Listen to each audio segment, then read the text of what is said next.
Tonight on Ctv3 News, Curacao police investigate alleged case of rape. Conservation clash, Tide Rangers face gunfire from Guatemalan vessel during marine protection efforts. And 2024-2025 sugarcane season off to a troubling start with low yields, supply issues. These are some of the stories we have for you tonight in our newscast for Tuesday, January 7th, 2025.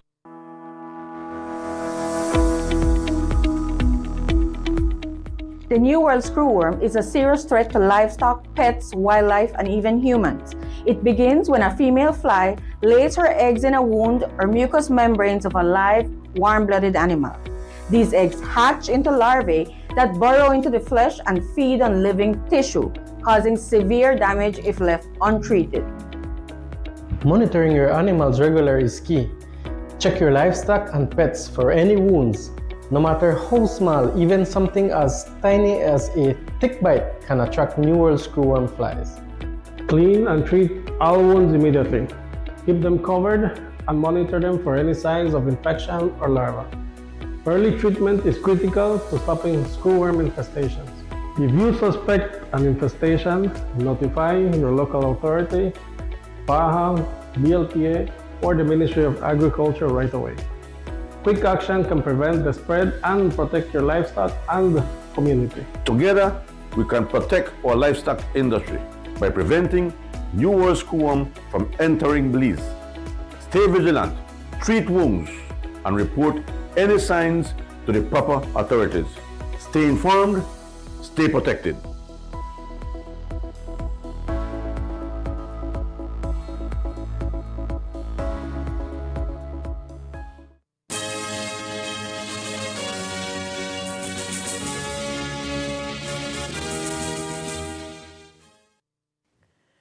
Good evening. With your news also simulcast on Fiesta FM 106.7, I am Joanna Rodriguez. A very disturbing report is coming out of Curacao tonight. Though unconfirmed, reports indicate that Curacao police are actively looking for a male individual from the village of Louisville. This comes on the heels of an alleged rape report lodged at the Curacao police station on Monday, January 6, 2025. Accordingly, the mother of the 15-year-old alleged victim visited the Curacao station, where the minor confirmed that indeed the man had sexual intercourse with her in December 2024. In order to protect the identity of the 15-year-old minor, Ctv3 News withholds her name and that of the alleged rapist. A tense encounter unfolded yesterday as rangers from the Toledo Institute for Development and Environment, TIDE, engaged in their ongoing conservation efforts near the Sapodilla Keys. Known for its tireless work in protecting Belize's environment and waters, TIDE faced an unexpected confrontation with a vessel suspected to be from Guatemala. The incident began when Tide Rangers, in conjunction with the Belize Coast Guard team, were conducting routine operations to remove illegal gill nets from the marine protected area. While performing their duties, the Rangers observed a suspicious vessel lurking in the vicinity, which they believed to be a Guatemalan boat. As the Tide Rangers approached the unidentified vessel, it abruptly sped southward into Guatemalan waters. According to Leonardo Chavarria Jr., Executive Director of Tide, the Rangers decided to turn back once they reached the Belizean border, prioritizing safety given the circumstances. However, the Guatemalan vessel reversed course and began pursuing the Rangers, firing gunshots in the process. Chavarria recounted the harrowing experience, reflecting on the atmosphere of tension that pervades such incidents in the area. Right. So what happened was that yesterday, January 6th, while our ranger team, our enforcement team, working at the Sapodilla Keys Marine Reserve, they were conducting a routine patrol. But what had happened is that prior to them going on this patrol, there was also a Belize Coast Guard team that was deployed to the same area conducting their routine patrols. And this Coast Guard team had encountered a series of gill nets that were placed in the area located within the rise and fall bank west and closer or to a closer proximity then to what we know as the Cayman Crown Reef area. That is about, it happens a few kilometers from the Guatemalan border, or what we know as the Guatemalan border. So the Coast Guard team had encountered all of these gill nets, totaling about 9, and they were in the process of extracting this when our team reached the area where they were working. And while they were extracting these gill nets, they started observing that there was a vessel lurking about 800 meters away.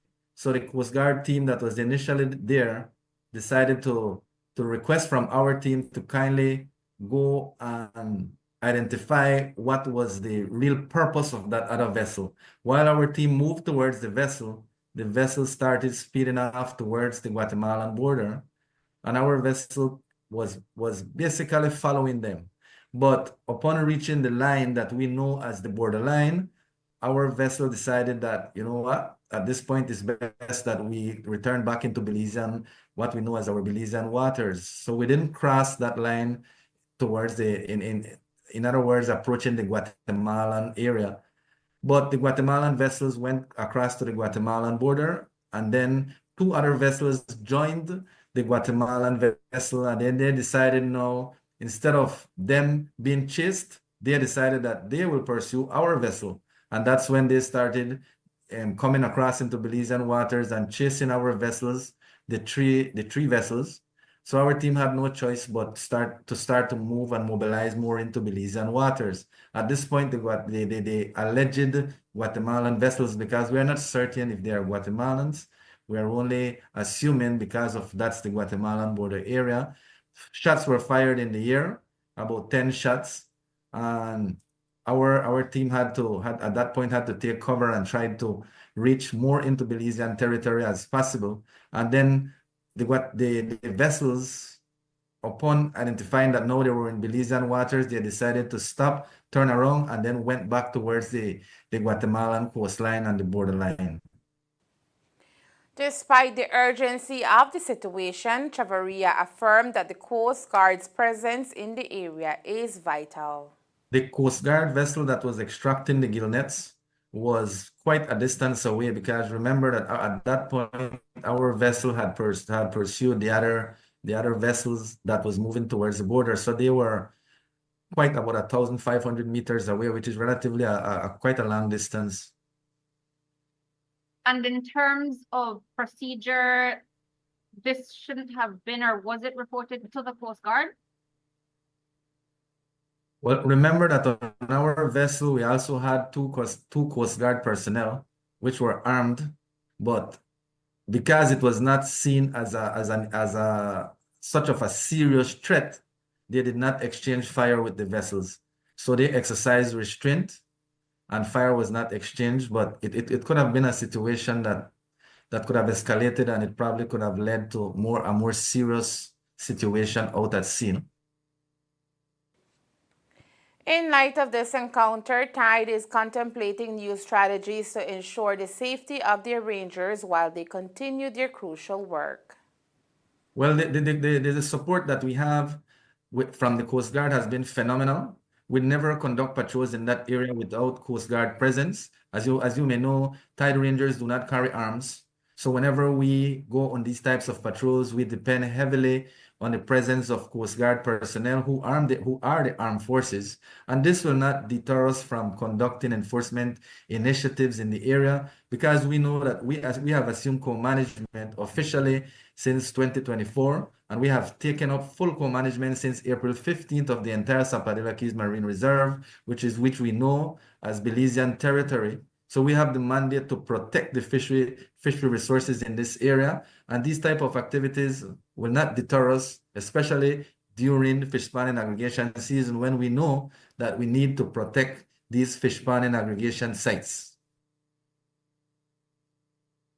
TIDE also confirmed that approximately every week, gill nets are removed from the protected marine zones that their rangers regularly patrol. As the organization navigates the complexities of conservation in a challenging environment, it remains committed to safeguarding Belize's invaluable natural resources. Today, Commandant of the Belize Coast Guard, Rear Admiral Elton Bennett, confirmed that Guatemalan fishers did fire what is believed were gunshots. While the shots were not aimed in the direction of the Coast Guard, Admiral Bennett confirmed the shots were not in a direct confrontational matter, but in a threatening manner indeed. This incident is not the first time that Belize Coast Guard personnel have encountered Guatemalan fishing vessels in the area. But while there have been past cases of vessel detentions, gillnet recoveries, and arrest, it is the first time the Coast Guard has faced gunfire. But even though the threat is there, Bennett says the Coast Guard can't always be on board tied vessels. So different operations, different patrols, different situations require a different approach. So I can't say that we will be overloading the tide vessel with Coast Guard personnel. We just have to be smart in terms of how we plan and design our operations. Speed is an issue, weight is an issue, firepower is an issue. To answer the question, if we will be assigning more personnel, that situation yesterday that had 2 Coast Guard personnel on board was very adequate for the size of vessel that they had operating in that area. The firepower that they had on board was adequate for that specific vessel. I can't generalize and say yes, we will be adding more personnel on any given vessel.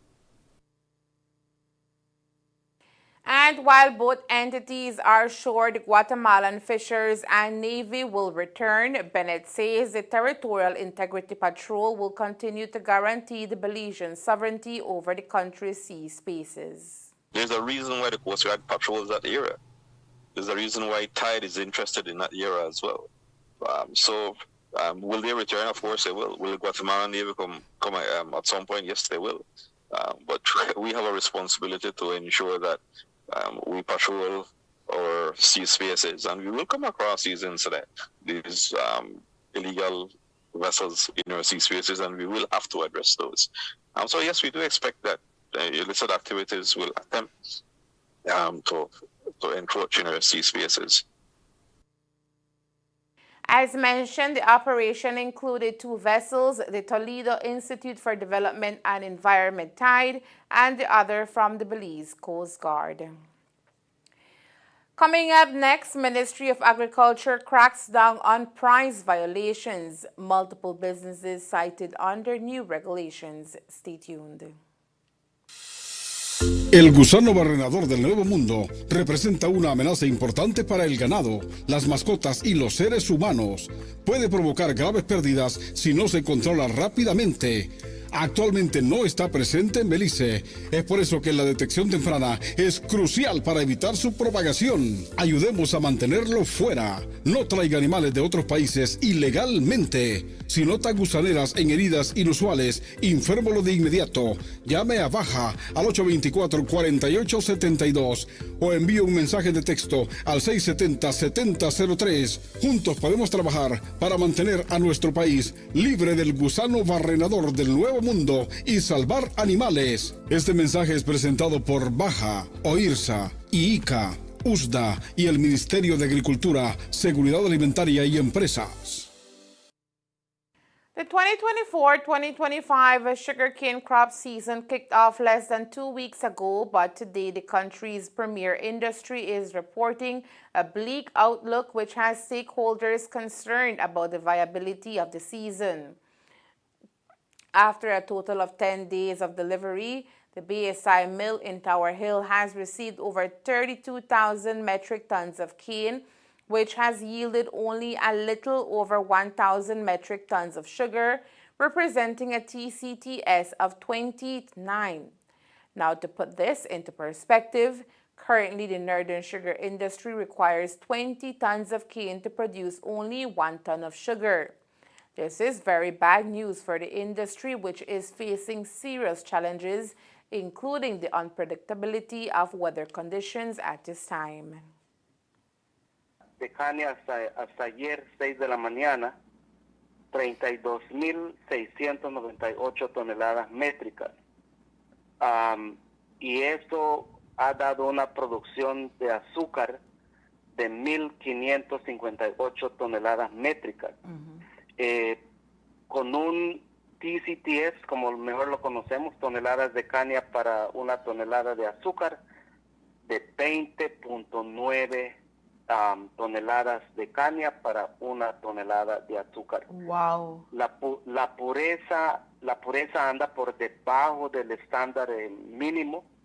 La pureza está en promedio en 76.6 y niveles de lodo andan en 6.1%. Wow. Estamos ante una situación muy difícil y complicado, Cami. La calidad está muy mal y hemos estado, por ejemplo, el día de ayer estábamos checando todos los camiones que llegan a entregar y lo que pudimos apreciar es que mayoría de la caña que está llegando es caña que no está listo para cosecha. Es decir, el cañero, para no perder oportunidad de entrega, no puede llegar a las plantas donde debe de estar cosechando debido a condiciones del campo, ¿verdad? Debido a las condiciones climáticas. Entonces, llegan a parcelas donde pueden tener acceso y básicamente estas parcelas son parcelas que se cosechan marzo, abril. Entonces, estamos entregando en su mayoría caña tierna y por eso estamos viendo en gran parte el problema de la calidad. Tenemos bastante caña standover que se supone es la caña que debía de estar entregándose en inicio de zafra, pero dado las condiciones de campo, eso no es posible cosechar, pues las condiciones climáticas no han estado favorables. Y Aside from mud levels due to weather conditions and the effect of fusarium on the cane quality being delivered, Chairman of the SICB, Marcos Osorio, says the main contributor of the bad quality is the maturity of cane being delivered at this time. Al final del día, pues, el cañero dice, pues, si a mi planta se puede llegar aunque no está listo para no perder entrega, vamos a cosechar. Y esto es lo que está sucediendo generalmente, podríamos decir, en un 80% de la caña que está llegando al ingenio. Aparte de eso, tenemos la poca caña que se está pudiendo cosechar en este momento que son afectados por el fusarium y plantaciones que tuvieron daño por froghopper. Todavía esos volúmenes son pocos. La mayoría es caña que no está, que no se debía de estar cosechando, pues, en este momento. Pero, pues, dadas las circunstancias, ¿cómo lo corregimos?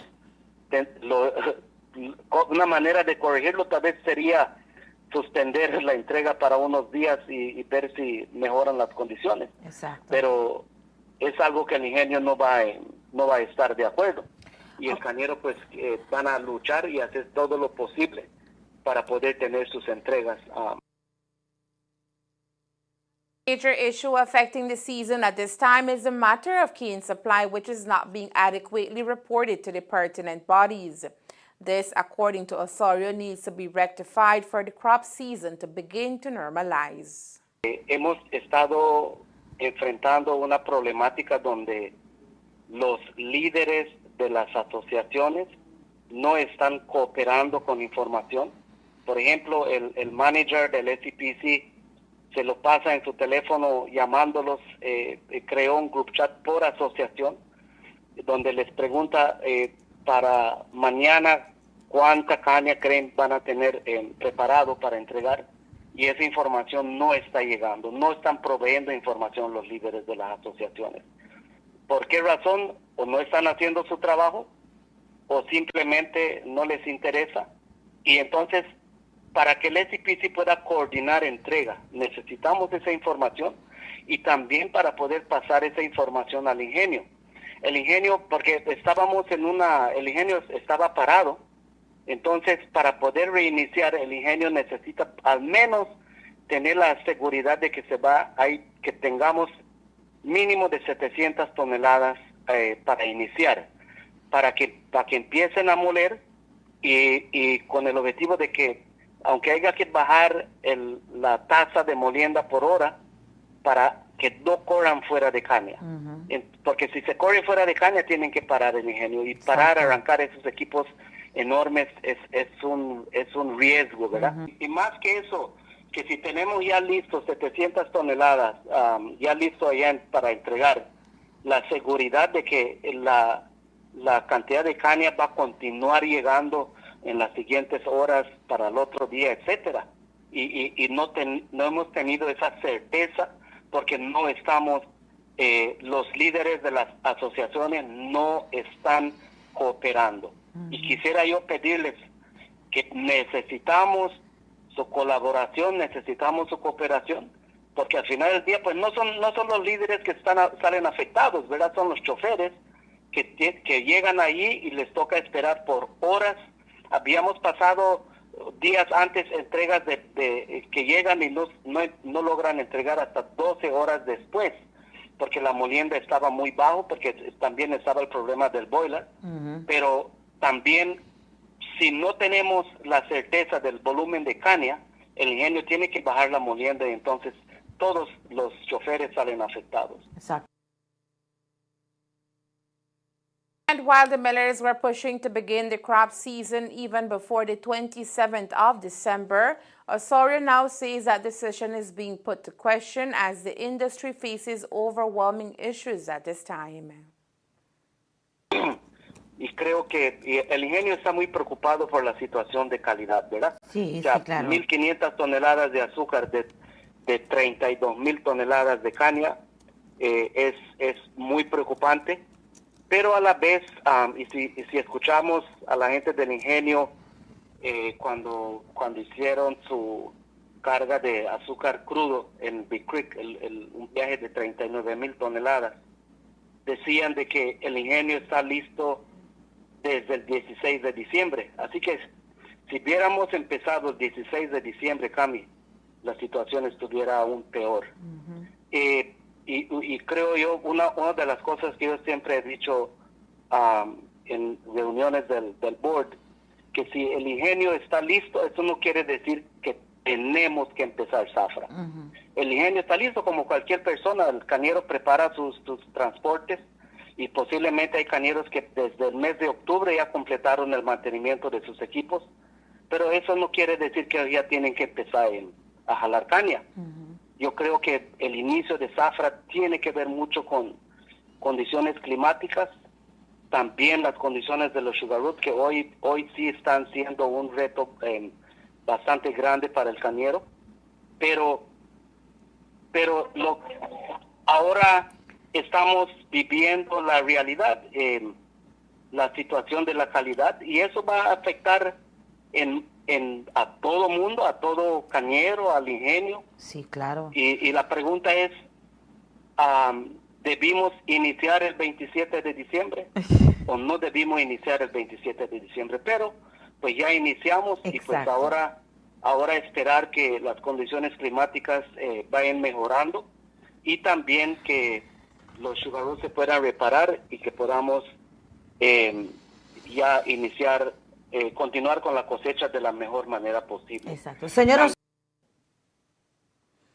Another of the major contributors to the woes of the northern sugar industry at this time is the condition of sugar roads have not received the needed works due to mainly weather conditions since the start of December. The government of Belize, through Agriculture Minister Honorable Hossein Mai, have met with farmers to discuss this recurring issue and chart a way forward. However, as it stands, the current condition of sugar roads is posing major challenges for farmers, which ultimately hinder the timely delivery of their crop to the mill. Earlier this week, the Corozal Sugarcane Producers Association, CSCPA, sent a letter to the Prime Minister where they raised their concerns about the roads and the issues it is posing for their farmers. The CSCPA stated that while the road repairs maintenance report claims that 90% of the roads being mentioned in the report have been now repaired, the reality is the contrary for the farmers on the ground. These issues, according to Chairman of the Sugar Industry Control Board, Marcos Osorio, have been a long-term one which were exasperated this year due to weather conditions. Que Corozal Producers Association le envió una carta al primer ministro haciéndolo ver de los retos que está presentando la situación de los sugar roots y pidiendo que quisieran ver que eso se pudiese atender lo más pronto posible. Pero quiero mencionar de que tuvimos una reunión con los dos supervisores de Orange Walk y de Corozal y vamos a tomar su palabra de ellos que nos pidieron que durante la zafra nos mantengamos en comunicación con ellos, informándoles de qué caminos necesitan atención urgente y se comprometieron a trabajar con nosotros para ir haciendo esas reparaciones durante la zafra, que sería lo ideal, ¿verdad? Así cuando terminamos la zafra, no debe de ser mucho los caminos que faltarían por reparar. La realidad es que cada año pues nos enfrentamos en esta situación y en este año ha sido un poquito diferente porque pues las condiciones climáticas no han permitido que los trabajos se inicien, porque los trabajos debieron haber iniciado por ahí de principios de diciembre. Pero debido a las condiciones húmedas de los caminos, pues los contratistas no han podido hacer su trabajo. Son un reto grande en este momento y sigue siendo, sabemos el gobierno hizo contratos, varios contratos con creo que 8 contratistas, pero estos no han podido hacer sus trabajos debido a las condiciones climáticas, o sea, nos llueve y no reparar un camino en condiciones húmedas va a quedar, no vamos a hacer nada bien, va a quedar peor de lo que está. Entonces, los contratistas están listos para hacer su trabajo, pero ya las condiciones climáticas no están permitiendo. Entonces, eso juntamente con las condiciones del campo nos presentan la situación ahora. At the start of the crop, BSI ESR also called on pertinent authorities to look closely into the recurring issue of sugar roads. Finance Director for BSI ESR, Sean Chavaria, called the problem a long-term failure, which is now costing the industry money. I think it's really a long-term failure that has been occurring with respect to sugar roads. Infrastructure is critical for any sector, any industry, especially ours, which requires transportation of the raw material to the mill. And so without the proper infrastructure, it's difficult for us to be able to make a good start. And we've seen that. We had proposed to start the crop on the 16th of December. Farmers, I said, look, I am willing to start, but I can't get to my fields. And so that has set us back 2 weeks. But the state of the roads is not one that just occurred this year or the year before. It's been successive years of inadequate maintenance and repairs to these sugar roads for a critical industry. It's still one of the largest agricultural industries in Belize. It's the highest contributor to GDP from the agricultural sector, bringing the highest level of foreign exchange. I think a long-term solution really needs to be put in place to address the matter of sugar roads, because now it's costing us money, because it's delaying the start. If we have to push the crop into the rainy season, it will cost the industry through lower cane quality and less recovery of sugar. And so really we need a long-term solution for the matter of sugar roads so that we remove one obstacle that we have. Shaniki, the self-made star on OnlyFans known as Rolene Colon, has found herself back in the headlines for troubling reasons. Last October, the influencer was thrust into the spotlight after a terrifying incident during a live streaming session where she was tied up and robbed in her home. 3 months later, she has now been discovered unresponsive and in a state of distress. During the initial incident in October, an intruder broke into Shanique's residence through a window, robbing her of valuable personal items, including 2 iPhones, a bracelet set, a watch, an Android phone, and a Gucci wallet containing $52 in cash. The total estimated value of the stolen items amounted to $6,812. Fast forward to January, and the 27-year-old was found nude and unresponsive at her home, leaving friends and fans deeply worried about her health. Authorities responded quickly to the scene, attempting to revive her. Upon regaining consciousness, Shanique disclosed to officers that she had ingested an alarming 70 pills of metronidazole, an antibiotic typically prescribed for various bacterial infections. Concerned for her well-being, officers attempted to transport her to KHMH, but Shanique reportedly refused their assistance. The Supplies Control Unit SCU in the Ministry of Agriculture, Food Security and Enterprise is tonight indicating that since the launch of its compliance activities, several establishments have been cited for violations of the new supplies control prices regulations. The unit says while several establishments were issued multiple tickets, several matters remain under review and the public will be notified of the findings in due course. Also, additional measures have been put in place to expand coverage and improve compliance with the regulations, including engagement with Nemo San Pedro to train designated persons to identify violations and issue tickets, especially in times of emergency. A training package has been developed and training sessions are to be completed. Engagement with the Belmopan City Council to report violators to the Trade Licensing Board and identify means of facilitating residents with filing complaints, approval of additional personnel, and the opening of regional offices in the Orange Walk District and Independence Village, and 4, expansion of surveillance activities to the wholesale segment of the distribution chain. These measures reflect the Ministry's commitment to the enforcement efforts aimed at minimizing violations and ensuring that consumers' interests are protected. As for the businesses here in the North that have committed several infractions, they are the following. In Orange Walk, 123 Supermarket, Easy Shopping, CY Supermarket, J.Alu Store, A-Mart, J & Son Store, and Sugar City Supermarket for offering sale above control price. Lala Store, A-Mart Company Limited, and Sugar City Supermarket for sale above the control price for regulated item. Sunlock failure, J.Alu Store and Ring Store for failure to display price for controlled good. Zen Store and MH Store for fail to display price for regulated item. In Carousel, Fry Store, Summer Holiday Store, Band Store, and Happy Family Store for offering for sale above the control price.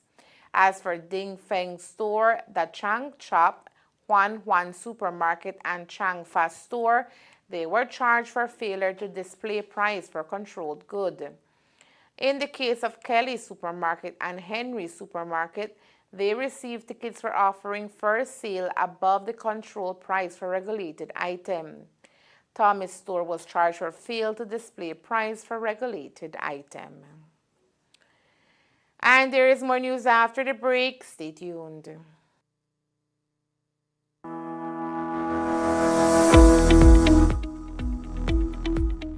The New World screwworm is a serious threat to livestock, pets, wildlife, and even humans. It begins when a female fly lays her eggs in a wound or mucous membranes of a live, warm-blooded animal. These eggs hatch into larvae that burrow into the flesh and feed on living tissue, causing severe damage if left untreated. Monitoring your animals regularly is key. Check your livestock and pets for any wounds. No matter how small, even something as tiny as a tick bite can attract New World screwworm flies. Clean and treat all wounds immediately. Keep them covered and monitor them for any signs of infection or larvae. Early treatment is critical to stopping screwworm infestations. If you suspect an infestation, notify your local authority, PAHA, BLPA, or the Ministry of Agriculture right away. Quick action can prevent the spread and protect your livestock and community. Together, we can protect our livestock industry by preventing New World Screwworm from entering Belize. Stay vigilant, treat wounds, and report any signs to the proper authorities. Stay informed, stay protected.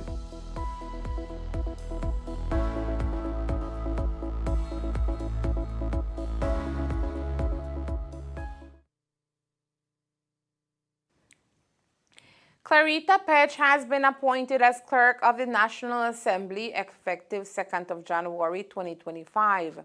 Petch is the first woman in Belize to hold this prestigious position. A government press release says that during her tenure as acting clerk, which began on the 1st of July 2024, Petch demonstrated exceptional leadership and administrative expertise.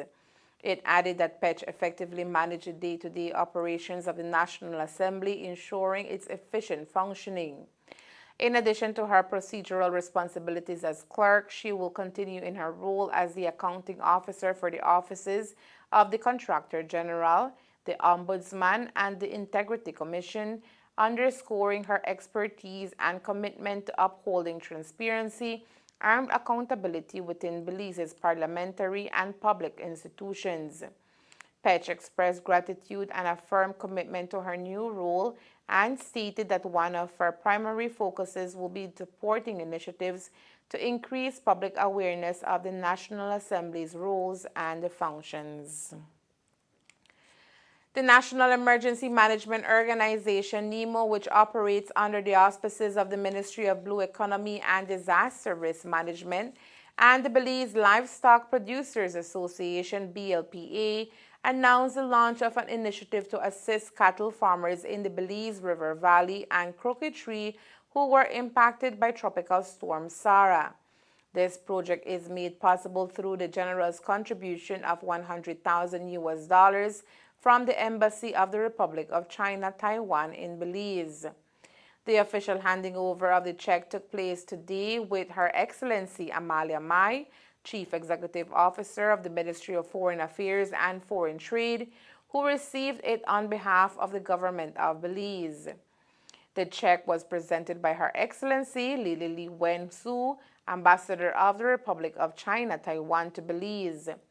Also present at the event were Daniel Mendez, National Emergency Coordinator, NEMO, and William Usher, Chief Executive Officer of BLPA.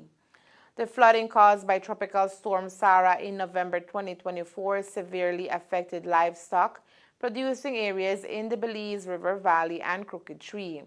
Farmers face significant losses, including the destruction of pastures due to prolonged water coverage, limited feed, and loss of livestock. These challenges have placed tremendous strain on the livelihoods of farmers and their communities who rely heavily on livestock for income and sustenance. This initiative will provide both immediate relief and long-term solutions. In the longer term, the project will establish 1-acre water-resistant pastures using Mombasa grass for 200 farmers. These pastures will support the production of sustainable silage that can be used during future floods and droughts.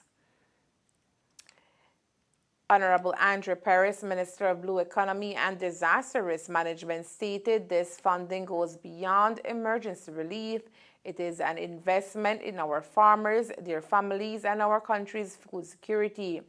By equipping our farmers with the tools and knowledge to withstand the future natural hazards, we are not only addressing the current crisis, but also preparing for a more resilient future. This initiative is a testament to the power of partnerships and unwavering support of the Embassy of the Republic of China, Taiwan, for which we are deeply grateful. This initiative, with the establishment of improved pastures, aims to enhance livestock health and productivity, boost food security, and support sustainable agricultural practices in Belize. And that's the news. We invite you to join us for another newscast on Wednesday, January 8th, here on Ctv3 News and Fiesta FM 106.7. Remember that to read a text version of the news, you can visit our website at ctv3belizenews.com. You can also log on to our Facebook page for current stories at facebook.com/ctv3belizenews or our YouTube channel at Ctv3 News BZ. From all of us here at Ctv3 News, thank you for watching and listening. Good night.